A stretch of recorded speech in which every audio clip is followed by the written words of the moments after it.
on pense à la Syrie, on pense à cette guerre civile qui a complètement ravagé le pays depuis plus de 13 ans.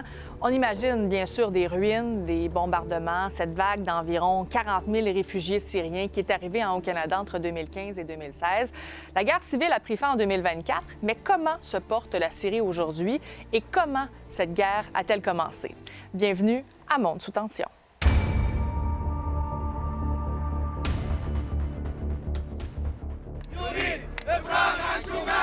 Tout commence en 2011. Le printemps arabe secoue la région du Moyen-Orient et l'Afrique du Nord. Alors on le voit en Tunisie, Égypte, Libye.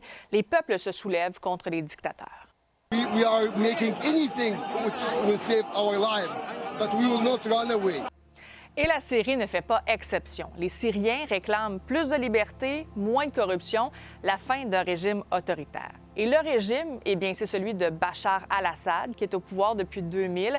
Il a hérité du fauteuil présidentiel de son père, qui dirigeait la Syrie depuis 1971. Il y a des manifs pacifiques qui sont réprimés de manière violente, et ce qui devait être une contestation populaire devient une guerre. Petit à petit, des groupes d'opposition armés apparaissent. Il y a l'Armée syrienne libre, qui est l'un, en fait, des principaux groupes d'opposition, mais le conflit a rapidement impliqué d'autres mouvements plus radicaux. C'est ainsi que le pays se divise. Et Bachar al-Assad, lui, il ne lâche rien. Il bombarde, il affame certaines villes rebelles, il accuse les opposants d'être des terroristes. Le conflit devient un cauchemar sans nom pour les civils. On parle de villes assiégées, des armes chimiques, hôpitaux visés, l'ONU qui parle même de crimes de guerre. We have accurate information that Hezbollah and Iran are partners with the Syrian regime in killing and oppressing the revolutionists. Très vite, la guerre syrienne devient internationale. L'Iran soutient Bachar al-Assad. La Russie, elle, entre en jeu en 2015. Elle bombarde pour sauver le régime. Les États-Unis ont participé à la guerre syrienne, mais c'était pour soutenir les forces opposées au gouvernement de Bachar al-Assad, tout en menant des opérations militaires contre des groupes terroristes comme Daesh. Alors Daesh, c'est un groupe qui provient de la branche d'Irak d'Al-Qaïda. L'organisation terroriste Daesh, qui est l'État islamique, puis s'est imposée en Syrie à partir de 2013-2014. Mais le soutien des États-Unis a été critiqué pour avoir alimenté le conflit et avoir contribué à la prolifération d'armes. Et après près de 13 ans de conflit, c'est finalement en décembre 2024 que survient la chute du régime de Bachar al-Assad. La Syrie avait été larguée par ses alliés, l'Iran et la Russie. L'armée du pays aussi était affaiblie.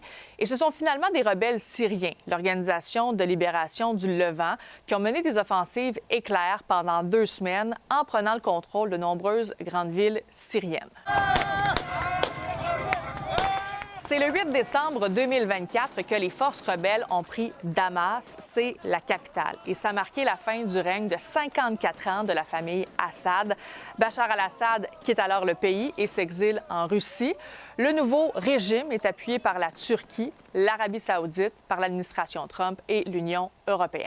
Et maintenant, la guerre civile en Syrie a fait, selon l'Observatoire syrien des droits de l'homme, plus de 528 000 morts.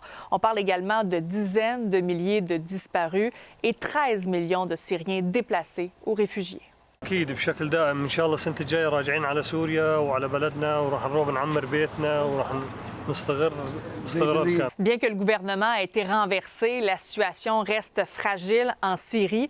Des affrontements se sont déroulés dans le pays quelques mois après l'établissement du nouveau régime. Il y a des conflits violents entre des groupes religieux différents qui ont éclaté.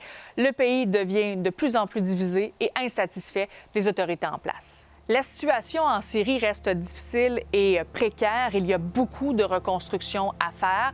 Environ 70 de la population a besoin d'aide humanitaire et près de 7 millions de personnes sont déplacées à l'intérieur même du pays.